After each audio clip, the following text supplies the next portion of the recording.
Hi welcome back to my channel. ఈ రోజు కథ పెళ్లి తర్వాత ప్రేమ 11వ భాగాన్ని వినేద్దాం. అరే ఏంట్రా ఈరోజు ఇంత లేట్ అయింది అని గాయత్రి అడగగానే చరిత వల్లి ఇద్దరూ ఒకేసారి అర్జున్ని చూశారు. ఎందుకో అర్జున్ ఒడిలో పడుకోవాలనిపించింది వల్లికి. ఇంతలో చరిత ఫాస్ట్గా పైకి లేచి అర్జున్ ఒడిలో పడుకుంది. వల్లి అలానే చూసింది. ఏయ్ ఏంటి ఇది? ప్లీజ్ బావా, మార్నింగ్ నుంచి నిన్ను మిస్ అయ్యాను. జస్ట్ 10 మినిట్స్ ప్లీజ్ అంటూ చరిత గారాభంగా చూసేసరికి అర్జున్ నవ్వుతూ చరిత తల నిమురుతూ వల్లిని చూశాడు. అప్పటికే వల్లి కంట్లో గోదావరి ఏడుపు ఆపుకుని వెంటనే తన రూమ్కెళ్ళింది. ఎందుకో బోరున ఏడవాలనిపించింది వల్లికి. బెడ్ మీద పడుకుని వెక్కి వెక్కి ఏడ్చింది. ఆమె అలా వెళ్ళటం చూసిన అర్జున్ వల్లి ఎందుకంత బాధపడుతుంది, చరిత నా ఆవిడలో పడుకున్నందుక, అదే అయ్యుంటుంది అనుకుని ఆలోచిస్తూ చరిత తల నిమిరాడు. బావా చెప్పుమా, ఏంటి డల్లుగా ఉన్నావు? ఏం లేదే, మర్చిపోయాను బావా, మార్నింగ్ నీ రూమ్కి వచ్చాను కానీ నువ్వు లేవు, ఇదిగో నీ బ్రాస్లెట్ అని అర్జున్ చేతికి పెడుతూ. బావా, వల్లి రూమ్లో బ్రాస్లెట్ ఎందుకు పడేసుకున్నావు అని సూటిగా అడిగిన చరిత మాటకి అర్జున్తో పాటు గాయత్రి భారతమ్మ గారు కూడా షాక్గా చూశారు. చెప్పు బావా, నైట్ ఎందుకు వల్లి రూమ్కి వెళ్ళావు? వల్లి నీకు చెప్పలేదా? చెప్పింది బావా. మరేంటి ఆరాలు తీస్తున్నావు? నైట్ వాళ్ళ అన్నయ్య ఫోన్ చేశాడు, ఫీల్ అయింది. కాసేపు కూర్చొని తనతో మాట్లాడి నా రూమ్కి వెళ్ళాను. అప్పుడు పడిపోయి ఉంటుంది నా బ్రాస్లెట్ అని అర్జున్ అనగానే చరిత ముఖం పక్కకు పెట్టుకుంది. ఏమైంది అలా పెట్టుకున్నావు ముఖం? అమ్మమ్మ, నీకు తెలుసు కదా, ఎప్పుడు ఎప్పుడు బర్త్డేకి బావే కదా షాపింగ్ చేయించి మరి నాకు గిఫ్ట్ కొనేవాడు, కానీ ఇప్పుడు మాత్రం ఈరోజు అసలు నా ముఖం చూడలేదు. అంతేకాదు కనీసం నా ఫోన్ కూడా సరిగా లిఫ్ట్ చేయలేదు. అది కాదే, వాడి బిజినెస్ అంటూ తిరుగుతున్నాడు కదా, మార్నింగ్ అనగా వెళ్ళి ఇప్పుడొచ్చాడు. నువ్వే చెప్పు, బిజినెస్ అన్నాక ఎన్ని పనులుంటాయి అని భారతమ్మ గారు అనగానే చరిత అర్జున్ చేతిని పట్టుకొని, బావా ఏంటి చరిత, నువ్వు నన్ను ఈరోజు మిస్ అవ్వలేదా? హా, నువ్వు పెద్ద మిస్ ఇండియా కదా, అందుకు మిస్ అవుతాను. అలా అనకు బావా, నాకు ఏడుపు వచ్చేస్తుంది. ఉఫ్, మార్నింగ్ నుంచి ఇప్పటి వరకు మీటింగ్స్ వర్క్, అది చాలదు అన్నట్టు సైట్ దగ్గరికి వెళ్ళానే, అందుకే లేట్ అయింది. లేదంటే నేను ఎందుకు షాపింగ్ తీసుకువెళ్ళను? నాకు తెలుసు బావా, సర్లే సారీ, నేనే నేను అర్థం చేసుకోవడం లేదు అని చరిత తన పాటికి తన షాపింగ్ విషయాలు చెప్పడం మొదలుపెట్టింది. అర్జున్ ఆమె మాటలకి ఊ కొడుతూ లోపల వల్లి ఎలా ఉందో ఏంటో అనుకుని లోపల లోపలే బాధపడ్డాడు. బావా, ఆ చెప్పు, ఏం ఆలోచిస్తున్నావు? ఏమీ లేదే, చాలా టైర్డ్ అయిపోయాను, ఫ్రెష్ అయి వస్తాను. సరే బావా, నేను కూడా షాపింగ్ చేసి అలసిపోయాను, పడుకుంటాను అని చెప్పి చరిత తన రూమ్కి వెళ్ళంగానే అర్జున్ గాయత్రి వైపు చూస్తాడు. ఫ్రెష్ ఎవరు, ఐలోపు టీ పెడతాను. సరే అమ్మా అని అర్జున్ నేరుగా తన రూమ్కి వెళ్ళి అటు నుంచి అటే వెనక నుంచి వల్లి రూమ్కి వచ్చాడు. బెడ్ మీద పడుకుని ఏడుస్తున్న వల్లిని చూసి, వల్లి, అర్జున్ గారు అంటూ ఒక్కసారిగా పైకి లేచి అతన్ని కోపంగా చూసింది. ఏమైంది వల్లి, కోపంగా ఉన్నావు? ఎందుకు? కింద అమ్మ నానమ్మ ఉన్నారు, అలా సడన్గా రూమ్కి ఎందుకు వచ్చేసావు? ఏం చేయను, అందరూ గుర్తుకొచ్చారు, ఏడుపు వచ్చేసింది. అది చాలదన్నట్టు చరిత మీతో అంత క్లోజ్గా ఉండేసరికి నాకు ప్రాణం పోయినట్టుగా అనిపించింది. వల్లి, మా రిలేషన్ కోసం చెప్పాను కదా, మరి ఎందుకు తప్పుగా అనుకుంటున్నావు? నేనేం తప్పుగా అనుకోవటం లేదు, మీరు నా భర్త కదా, అందుకే తట్టుకోలేకపోయాను. పిచ్చిదానా అంటూ వల్లిని ప్రేమగా దగ్గరకు తీసుకుని, సారీనే, చరిత నాతో ఎప్పుడు అలానే ఉంటుంది. నిజం చెప్పాలంటే నువ్వు వచ్చిన దగ్గర నుంచి చరితని దూరం పెడుతున్నాను. ఈ రోజు కూడా నువ్వు బాధపడతావని తనతో షాపింగ్కి రాలేదు. మన ఇద్దరికి పెళ్ళయింది కానీ దూరంగానే ఉంటున్నాం, కాబట్టి నీ మనసులో ఎటువంటి భయాలు రావటం సహజం. ప్లీజ్ వల్లి, ఏడవకు, నాకు ఏదోలా ఉంది అని అర్జున్ అనకాని వల్లి బాధగా, క్షమించండి అర్జున్ గారు. ఎందుకు ఆ మాట? నువ్వు కాదు నేననాలి. నువ్వు నన్ను అర్థం చేసుకుంటే చాలు వల్లి. చరితని తప్పుగా అనుకోకు. తనది చిన్నపిల్ల మనస్తత్వం. చిన్న విషయాన్ని కూడా లోతుగా ఆలోచించి మనసు పాడు చేసుకుంటుంది. తను నాతో క్లోజ్గా ఉంటుందని ఆ కోపం తన మీద చూపించకు. ఇంట్లో అందరికీ చరిత అంటే ప్రాణం. ఎందుకు చెప్తున్నానో అర్థం చేసుకోవాలి. సరే అర్జున్ గారు, మీ మీద నాకు కోపం ఏమీ లేదు. అమ్మ నాన్న గుర్తుకొచ్చారు. ఆ టైంలో మీ ఒడిలో పడుకోవాలనిపించింది, కానీ అంతలోనే చరిత మీ ఒడిలో పడుకునేసరికి తెలియని దుఃఖం వచ్చేసి రూమ్కి వచ్చేసాను. కానీ మీ మీద కోపం ఏమీ లేదండి. నాకు తెలుసు వల్లి, నువ్వు చాలా అమాయకురాలివి అంటూ ఆమె చెంపల మీద కన్నీరు తుడిచి ప్రేమగా గుండెలకి హత్తుకున్నాడు. అలా ఎంతసేపు ఉన్నారో వాళ్ళకే తెలియదు. మీరు స్నానం చేయండి, ఇప్పుడే కదా ఆఫీస్ నుంచి వచ్చారు. నేనే మనసులో ఉన్న బాధని కోపంలో మీ మీద చూపిస్తున్నాను, నన్ను క్షమించండి. ఊరుకోవాలి, ముందు ఫ్రెష్ అయ్యి తొందరగా అందరం కలిసి భోజనం చేద్దాం. సరే అర్జున్ గారు. వల్లి, ఏంటండి? ఐ లవ్ యూ అంటూ ఆమె చేతిని గట్టిగా పట్టుకుని నవ్వుతూ అక్కడి నుంచి వెళ్ళాడు. నైట్ నుంచి నిద్ర లేకపోవడంతో తెల్లవారుజామున నిద్రలేచి ఇల్లు శుభ్రం చేసి నీట్‌గా తలస్నానం చేసి బయటకొచ్చి వాకిట్లో కల్లాపు చిమ్మి నిండుగా ముగ్గులు వేసి రంగులద్దింది నందు. "ఏంటి అమ్మగారు ఈరోజు తొందరగా నిద్ర లేచారు?" "అదేం లేదే మంగి, నిద్ర పట్టలేదు. అందుకే పూజ చేసుకుందామని ఎర్లీగా లేచాను." "ముగ్గు చాలా బావుంది అమ్మాయిగారు. మీ అంత అందంగా ఉంది." "నిజంగానా?" నవ్వుతూ అడిగింది నందు. "నిజం అమ్మాయిగారు." "సరే మంగి, స్టవ్ మీద కాఫీ పెట్టాను. వెళ్ళి కాఫీ తాగు." "మరి మీరు?" "నేను పూజ చేసుకున్నాక తాగుతానులే" అని చెప్పి ముగ్గు కంప్లీట్ చేసి గడపలకి పసుపు రాసి పూజ గదిలోకి వెళ్ళి మనస్ఫూర్తిగా పూజ చేసుకుంది నందు. "మంగీ, మంగీ." "హా! వస్తున్నాను అమ్మాయిగారు." "ప్రసాదం తీసుకో." "ఎప్పుడు లేచారు అమ్మాయిగారు? ప్రసాదం కూడా మీరే చేశారా?" "అవును మంగి." "అమ్మాయిగారు, నేను దేవునికి దండం పెట్టుకొని తింటాను" అని అంటే తలస్నానం చేశాను కానీ టైం అయిపోయిందనమాట. కంగారులో దేవునికి దండం పెట్టుకోలేదు. "అయ్యో మంగి, వెళ్ళి దేవునికి దండం పెట్టుకో" అని కిచెన్ రూమ్‌కొచ్చి 2 కప్స్‌లోనూ కాఫీ ఉండడం చూసి మంగి కూడా భక్తి ఎక్కువే అనుకుని నవ్వుతూ గార్డెన్‌లోకొచ్చి కూర్చుంది నందు. "ఏంటమ్మాయిగారు, నా కాఫీ కూడా ఇక్కడికి తెచ్చేశారా?" "ఒక్కదానివే ఏం తాగుతావులే కానీ ఇలా కూర్చో మంగి. ఈ పూల మొక్కల్ని చూస్తూ తాగు. మనసుకు హాయిగా ఉంటుంది." "సరే అమ్మా. హర్ష బాబుకి టిఫను?" "ఇడ్లీ వేసి పల్లీల చట్నీ చెయ్యి." "అవును, కారప్పొడి ఉంది కదా మంగి." "హా! ఉంది అమ్మా." "సరే, వంటయితే పప్పు, మామిడికాయ, రసం పెట్టి కొంచెం బంగాళాదుంప ఫ్రై చెయ్యి, బావకు సరిపోతుంది." "మీకు మాత్రం నేను చేయకూడదు కదా?" "అవును" అంటూ నందు నవ్వేసింది. "ఎందుకు అమ్మాయిగారు, నేను పని చేయటానికి వస్తున్నా కూడా మీరు ఇంటి పని ఏదో ఒకటి చేస్తూనే ఉంటారు." "నాకు చిన్నప్పటి నుంచి అలవాటే మంగి. అయినా మన పనులు మనం చేసుకోవడంలో తప్పు లేదు కదా." "అమ్మాయిగారు." "ఏంటి మంగి, ఇలా అడుగుతున్నానని తప్పుగా అనుకోకండి. వందన అమ్మగారు నాకన్ని విషయాలు చెప్పారు. చెప్పాలి అంటే మీ ఇద్దరిని ఒక్కటి చేయమని కూడా చెప్పారు. కానీ అయ్యగారిని మిమ్మల్ని చూస్తుంటే మీ బంధం సరిగా లేదని అనిపించింది" అని నందు వైపు చూసింది మంగి. "పర్వాలేదు మంగి. నువ్వేం చెప్పాలనుకున్నావో చెప్పు. నేనేం బాధపడను. నువ్వు ఆలోచించేది నా మంచి కోసమే కదా." అప్పుడే నిద్ర లేచిన హర్ష బయట ల్యాన్‌లోకొచ్చి గార్డెన్‌లో కూర్చొని కాఫీ సిప్ చేస్తూ వాళ్ళ మాటలిన్నాడు. "ఇది పని వాళ్ళతో కూడా చేతులు కలుపుతుందా? అయినా మంగి ఏం చెప్పాలనుకుంటుంది" అనుకుని అలానే చూశాడు. "అయ్యగారు మీ విషయంలో ఎందుకలా ఉంటున్నారో నాకు తెలీదు కానీ ఒక్కటమ్మా, మీ ఇద్దరు ఇలానే దూరంగా ఉంటే మీ మధ్యన మరో వ్యక్తి వస్తుంది. అంత ప్రమాదం రాకముందే మీరు జాగ్రత్త పడితే బావుంటుందని నా అభిప్రాయం." "మా వారు అలాంటి వారు కాదు మంగి." "మీకెలా చెప్పాలమ్మాయి గారు? మీ ఇద్దరు ఒక్కటయ్యారు అంటే అప్పుడు మిమ్మల్ని ఎవరూ విడదీయలేరు. మీరిలానే హర్షబాబుకి దూరంగా ఉంటే మందుతో పాటు అమ్మాయిలకి బానిసవుతారు. అంత దూరం రాకుండా మీరు జాగ్రత్త పడతారని చెప్తున్నాను." "నేనేమైనా తప్పుగా మాట్లాడినా క్షమించండమ్మా. వందన అమ్మగారు మీకోసమే బాధపడుతున్నారు. అందుకే ధైర్యం చేసి ఈ విషయాలన్నీ మీకు చెప్పాను. తప్పైతే మన్నించండి" అని మంగి అక్కడి నుంచి వెళ్ళంగానే నందు ఆలోచిస్తూ తనలోని తాను నవ్వుకుంది.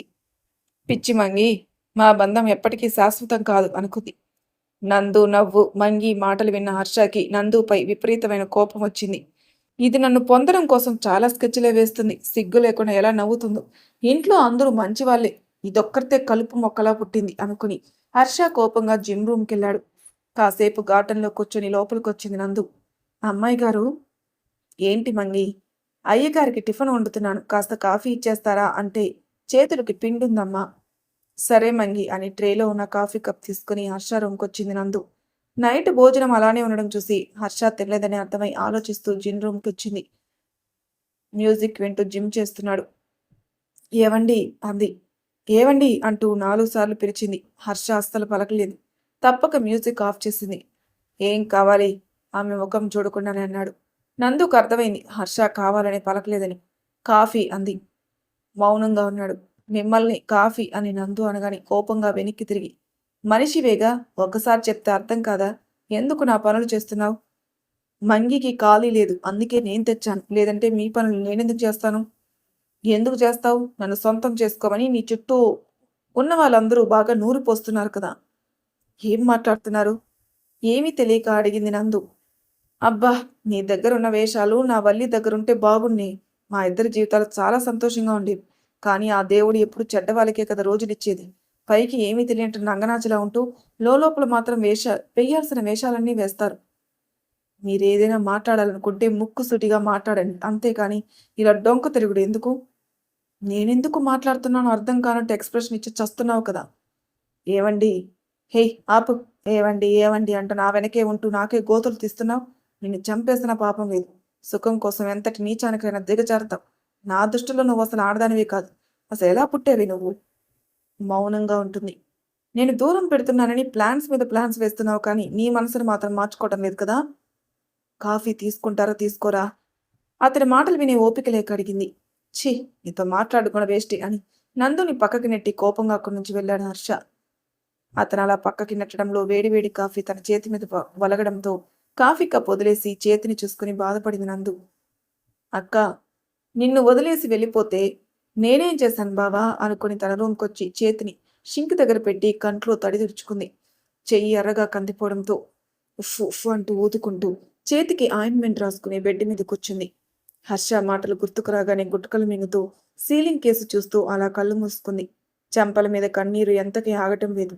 కాసేపు అలానే ఉండి పైకి లేచి ఫేస్ వాష్ చేసుకుని టైం చూసింది. కాలేజీ టైం అవడంతో గబగబా ఫోన్ ఛార్జింగ్ తీసి ఫోన్ పక్కన బ్యాగ్లో పెట్టి తన బుక్స్ తీసుకుని బయటకు వచ్చింది. రూమ్కి వచ్చిన హర్ష, ఛీ, ఎన్ని డ్రామాలు ఆడుతుంది. పైగా మళ్ళీ నాతోనే రివర్స్లో మాట్లాడుతుంది. కాఫీ తీసుకుంటారా తీసుకోరా అని. ఒక్కరోజేంటి, ఒక్క క్షణం కూడా దీన్ని భరించలేను అనుకున్నాడు. ఏంటమ్మా అప్పుడే కాలేజీకి వెళ్తున్నారా? నవ్వుతూ అడిగింది మంగి. ఆ నవ్వును చూసిన నందు అలానే చూస్తూ ఉండిపోయింది. ఏంటమ్మా అలా చూస్తున్నారు? ఏమీ లేదు మంగి, ముందు గుడికెళ్ళి అట్నుంచి అటే కాలేజీకి వెళ్దామని. సరే అమ్మా అని ఫాస్ట్గా స్టెప్స్ దిగుతున్న హర్షాని చూసింది. హర్ష ముఖం చాలా కోపంగా ఉంది.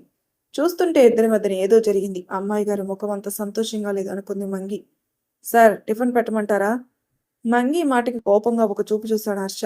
ఆ చూపు ఎంత భయంకరంగా ఉందంటే ఎవరైనా భస్మం అవ్వాల్సిందే. చూడు, పని చేయడానికి వచ్చావు కాబట్టి నీ పని నువ్వు చూసుకో. అక్కర్లేని విషయాల్లో జోక్యం చేసుకుని సలహాలు ఇచ్చావంటే మాత్రం ఏం చేస్తానో నాకే తెలియదు అని హర్ష అనగానే మంగి భయంగా చూసింది. నందుకు అర్థమైంది గార్డెన్లో తను మంగి మాట్లాడుకున్న మాటలు విన్నాడని. మంగి, చెప్పండి అమ్మగారు, నువ్వు లోపలికెళ్ళు అని నందు అనగానే మంగి బాధగా లోపలికెళ్ళింది. ఏంటండి మంగితో అలా మాట్లాడుతున్నారు? చూడు, నిన్నింకా కొట్టలేదు, సంతోషించు. కోపం ఉండొచ్చు కానీ నువ్వు నలుగురి ముందు దిగజార్చుకునే కోపం పనిచేయదు అని నందు అనగానే హర్ష కోపంగా చూస్తాడు. ఏంటి వాగుతున్నావు? నా మాటలకి నీ కోపం వచ్చినా నేనేం చేయలేను. అక్క కనిపించడం లేదన్న కోపం నిన్ను మనిషిగా కూడా కోల్పోయేలా చేస్తుంది. చూస్తుంటే భయంగానే ఉంది. అసలు నువ్వు మా అత్తయ్య కొడుకువేనా అని. అంత భయం ఉన్నదానివి ఇంట్లో ఎందుకే ఉండడం, పోవచ్చు కదే ఆవేశంగా అన్నాడు. పోతే నీ చేతుల్లో పోతానే కానీ నేనెందుకు బయటికి పోతాను? సూటిగా అడిగింది నందు అతని బాధ్యత ఏంటో గుర్తు చేయాలని. ఛీ, నీలాంటి దాని ముఖం చూడాలంటేనే ఎక్కడ లేని అసహ్యం వేస్తుంది. అలాంటిది నా చేతుల్లో చస్తానంటున్నావు. ఆ పాపం నాకొద్దమ్మా. తోడబుట్టిన అక్కడిని నేను ప్రేమిస్తున్నాను తెలిసి కూడా నా మీద కోరికలు పెంచుకుని రోజు రోజుకి దిగజారుతున్నావు చూడు. అసలు నీకేం పేరు పెట్టాలి? బావా, అతని మాట పూర్తి కాకుండానే గట్టిగా అరిచింది నందు. ఏంటి, కోపం వచ్చిందా? చూడు, నీ నోటితో నన్ను బావా అని పిలవకు. జన్మలో పిలవను. నువ్వొచ్చి నందు బావా అని ఒక్కసారి పిలువు అన్నా జన్మలో పిలవను. ఛీ, ముందు నిన్ను కాదు నన్ను నేను అనుకోవాలి. మౌనంగా ఉంటున్నాను కదా అని మరీ ఊపిరాడకుండా చేస్తున్నావు. ఏంటి, నీ మీద నేను కోరికలు పెంచుకున్నానా? నీ మనసులో అక్క ఉందని తెలిసి కూడా నేనెలా ఆశలు పెంచుకుంటాను? డబ్బు కోసం నువ్వేదైనా చేస్తావు కదా, సూటిగా అన్నాడు హర్ష. నందుకి ఎక్కడలేని కోపం వచ్చింది. ఆ కోపం ఎలా చూపించాలో తెలియక హర్షాని కోపంగా చూసి, అర్థం చేసుకునే వాళ్ళకి ఎన్నైనా చెప్పొచ్చు కానీ మూర్ఖులకి ఎన్ని చెప్పినా వేస్టే అని నందు అనగానే హర్ష కోపంగా ముందుకొచ్చి నందు చేయి చేసుకున్నాడు. మాటలు మర్యాదగా రాని, లేదంటే చంపేస్తాను అని హర్ష అనగాని నందు కంట నిండా నీళ్లతో చూస్తుంది. అసలు నిన్నేం చెయ్యాలి అంటూ నందుని తిట్టి కోపంగా అక్కడి నుంచి వెళ్ళాడు హర్ష. అప్పటికే ఇదంతా చూసిన మంగి నందు వైపు బాధగా చూసింది. అతను కొట్టిన దెబ్బకి కింద పడిన బుక్స్ని తీసుకుని మౌనంగా బయటికెళ్ళింది. బద్ధకంగా కళ్ళు తెరిచి చుట్టూ చూసింది వల్లి. టైం 6 అవడం చూసి వెంటనే ఫ్రెష్ అయ్యి రెడీ అయి బయటకు వచ్చి ఇంటిని చూసి ఆశ్చర్యపోయింది. ఇల్లంతా పూలతో ఎంతో అందంగా అలంకరించారు భారతమ్మ గారు, గాయత్రి గారు, సురేంద్ర గారు. అందరూ హడావిడిగా ఎవరి పనులు వాళ్ళు చేస్తున్నారు. గాయత్రి, చెప్పండి అత్తయ్య. అర్జున్ ఇంకా రాలేదు. వాడు లేచాడో లేదో చూడు. అందరం కలిసి చరిత్ర దగ్గరికి వెళ్దాం. సరే అత్తయ్య అని పైకొచ్చిన గాయత్రి. వల్లి, హా ఆంటీ, అప్పుడే రెడీ అయ్యావా? ఆ, అవునంటీ. సరే పద, నువ్వు కూడా చరితకి విషయద్దు. ఇదంతా చరిత కోసమేనా? అదే డెకరేషన్ అంటూ ఏం అర్థం కాకుండా అడిగింది వల్లి. అవును వల్లి, ఈవినింగ్ పార్టీ కూడా ఉంది. తనకి ఏమాత్రం ఎవరున్నారు చెప్పు? మీ అందరికీ చరిత అంటే చాలా ఇష్టం కదా ఆంటీ? ఇష్టం కాదమ్మా ప్రాణం. ఈ ఆస్తి, అంతస్తు అంతా మాది కాదు. అంతా చరితదే. ఏంటి? అవును వల్లి. అది 4 సంవత్సరాలుగా ఉన్నప్పుడే అన్నయ్య, వదిన చనిపోయారు. అప్పటినుంచి దాన్ని ఎంతో గారాబంగా చూసుకున్నాం. నిజం చెప్పాలంటే చరిత పైకి అల్లరిగా ఉంటుంది కానీ, తన మనసు ఎంతో మంచిది. పైగా అర్జున్ అంటే తనకు ప్రాణం అని గాయత్రి అనగానే, వల్లి ముఖంలో రంగులు మారాయి. వాడు లేకుండా ఒక్క క్షణం ఉండలేదు. దానికి ఎప్పుడు ఆకలేస్తుందో, ఎప్పుడు ఏడుస్తుందో, ఎప్పుడు కోపమొస్తుందో అన్నీ అర్జున్‌కి తెలుసు. నిజం చెప్పాలంటే అర్జున్‌కి చరిత అంటే ప్రాణం. చిన్నప్పటి నుంచి తన ఆలనా పాలన అన్నీ వాడే చూసుకునేవాడు. ఇద్దరికిద్దరు ఒకరి కోసం ఒకరు పుట్టారని అనిపిస్తుంది నాకు అని గాయత్రి అనగానే వల్లి గుండె ఒక క్షణం ఆగి కొట్టుకుంది. ఆమె మనసు అంతా అల్లకల్లోలంగా మారింది. వీలైనంత తొందరగా ఇద్దరికి పెళ్లి చేసేదే ఇదే మా ఆశ అని చరిత రూమ్ డోర్ ఓపెన్ చేసింది గాయత్రి. వల్లి షాక్‌గా చూసింది. చరిత పక్కన అర్జున్ పడుకోవడం చూసి, సరిపోయింది. ఇది మారదు. వాడు మారడు అంటూ నవ్వుతూ, అర్జున్! అర్జున్! అంటూ గాయత్రి పిలుపుకి అర్జున్ లేవలేదు కానీ చరిత లేచింది. గుడ్ మార్నింగ్ అత్తయ్య. ఏంటే? పుట్టినరోజును కూడా తొందరగా లేవాలని తెలీదా? చరిత నెత్తిన చిన్నగా ముట్టి ప్రేమగా నుదుటిన ముద్దు పెట్టి, హ్యాపీ బర్త్‌డే బంగారం. లవ్ యూ అత్తయ్య అంటూ గాయత్రి గుండెల మీద వాలిపోయింది. వల్లి షాక్ నుంచి తేరుకుని, హ్యాపీ బర్త్‌డే చరిత.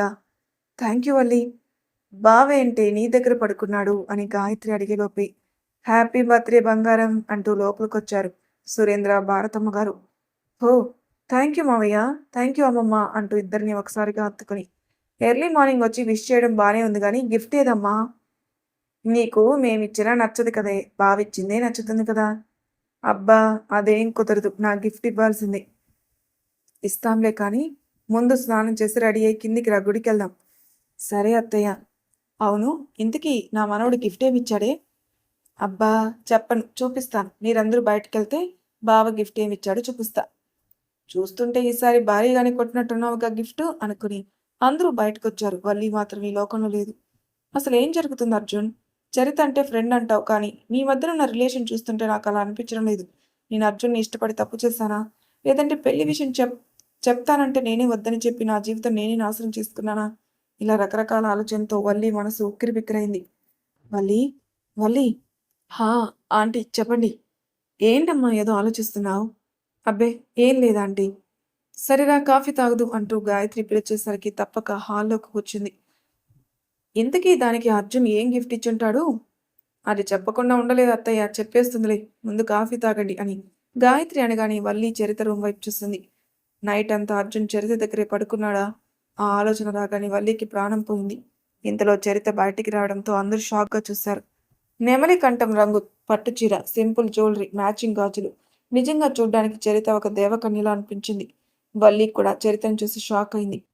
చరిత అలా చూడగానే గాయత్రి, భారతమ్మ కంట్లో చిరుతడి. అత్తయ్య! ఎంత అందంగా ఉంది కదా! అవునత్తయ్య అంటూ చరితను చూసి తెగ మురిసిపోయారు. ఎలా ఉన్నాను? చాలా అందంగా ఉన్నావు తల్లి అంటూ అందరూ చరితకి చేతులతోనే మెటికలు విరిచారు. అవును, ఈ చీర ఎక్కడిదే? ఈ నగలైతే నేను కొనలేదు కదా! ఇంకా గాజులు కూడా ఇవి చూస్తుంటేనే అర్థమవుతుంది బంగారం అని. అత్తయ్య మీరిచ్చారా? లేదు గాయత్రి. సురేంద్ర నువ్వు గానిచ్చావా? లేదమ్మా. అబ్బా! ఇవి నాకు బావ గిఫ్ట్ ఇచ్చాడు. చీర ఒకటే కాదు, గాజులు, ఇంకా మెడలో ఉన్న సెట్టు అన్నీ గోల్డే. అంతా బావే ఇచ్చాడు అని చరిత అనగానే వల్లి అలానే చూసింది. ఏంటి? బావిచ్చాడా? అవును. ఏ బావ ఇవ్వకూడదా ఏంటి? ఎందుకు ఇవ్వకూడదు? నీకు కాకపోతే ఇంకా ఎవరికిస్తాడు? అని గాయత్రి అనగానే వల్లి ఏడుపు ఆపుకోలేక ఫాస్ట్‌గా తన రూమ్‌కెళ్ళింది. మరి తర్వాయి భాగంలో ఏం జరుగుతుందో నెక్స్ట్ ఎపిసోడ్‌లో తెలుసుకుందాం. అంతవరకు నా ఛానల్ సబ్స్క్రైబ్ చేయని వాళ్ళు ప్లీజ్ సబ్స్క్రైబ్ చేసుకోండి. లైక్ చేసి షేర్ చేయండి. మీ అభిప్రాయాలు నా కామెంట్ రూపంలో తెలియజేయండి. Thank you for listening.